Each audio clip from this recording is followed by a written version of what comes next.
As a school, we consider consultation with iwi in a very layered approach. It's at one level, it's with Ngāti Kahungunu Iwi Inc. At the next level, it's with a range of kaumātua and then whānau members, and we've also got hapu.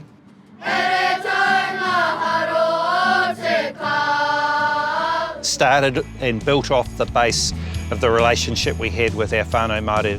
They suggested that we went to Hangaria, and so we just took up that generous offer, and it's about building a relationship of trust.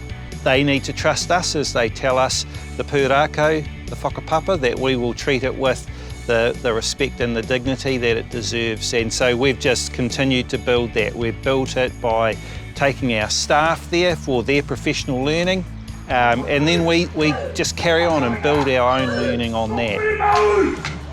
Well, how wonderful that we are changing the maturity, the cultural maturity of the nation through children reciting pūrākau Māori stories from here to their parents.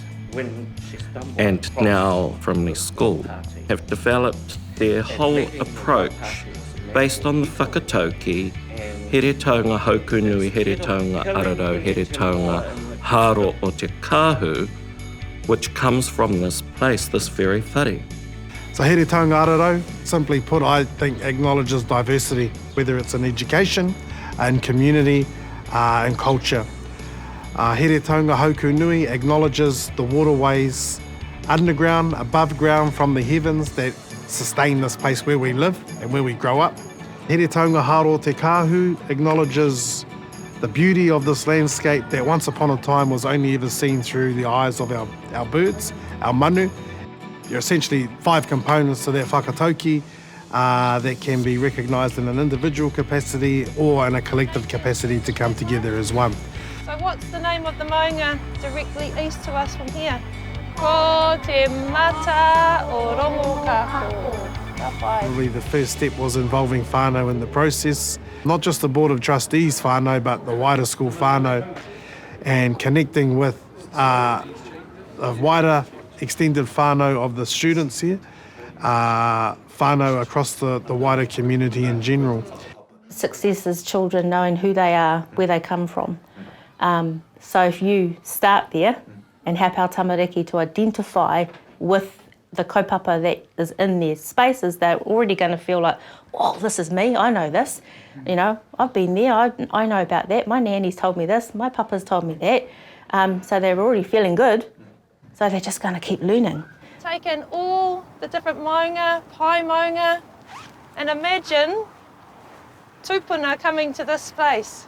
So we focus on kahununutanga, but it also brings a lot, we're able to bring our own ngātiness to the table as well, and we can share our own pūrākau, other waka. The journey of the takitimu waka didn't just land here in Kahungunu, but we're all the way down to Te Waipounamu, so it broadens everybody's understanding and acknowledgement to Te Ao Māori. The pou was important because before the pou, I had this feeling that you could walk around the exterior of our school and you could be a school in any part of Aotearoa, New Zealand, and there was nothing that really anchored it to here taunga. Ko te maumaharatanga kai roto I tēnei, ko te tāinga mai o tēnei rākau. Tangi ana nā kai ako, e tangi ana ko nā whāia o nā tamariki o tēnei kura. I tangi ana te nākau, I runa I tera āhuatanga. I pā te rina, kia hono ati te wairua o te tangata, ki te wairua o te rākau. Ngāti Kahungunu Iwi Incorporated is a critical friend that is based on Te Tiriti o Waitangi. He rangatira, te Māori ne. We were able to provide kahungunu mātauranga within some of the thinking of leadership, but also for them to critically reflect in relation to what it looks like for themselves and also for the rest of the hunga e mahi ana ki konei. Look within in relation to the capability that the kahui ako already has. What it's done and what I've seen come home and flow over into our home is it's normalised everything. And when I've started to see things like maths being very real situations of, there were 10 tepu in the marae, in the wharekai, and 8 had kai on them. So it's made very real and very tangible ways applying te ao Māori and kupu Māori to learning.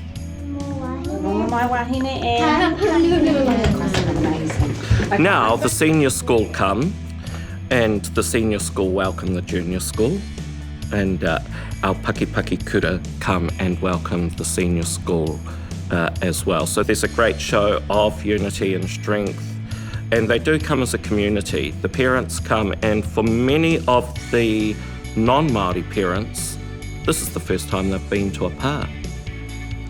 It's the first time that they've been through the process of pōwhiri and of Māori welcome into this whare. I te taho ngā whānau, I te taho ngā hapore Māori, that's been a journey we've been able to go on with them. And I think that's what's been so wonderful for our whānau, is that it hasn't been something that's been done to us. It's been a real genuine journey with us, where we know as a whānau in our rōpū that we can bring our reo and our kaupapa to the tepu with our leadership team at the school and be heard, and vice versa. We feel valued, we feel important, and I think that's what our kids are getting too. And I can't tell you, that makes my heart so warm to know that they can have both. They can have a good quality education and they can feel good about being Māori at school.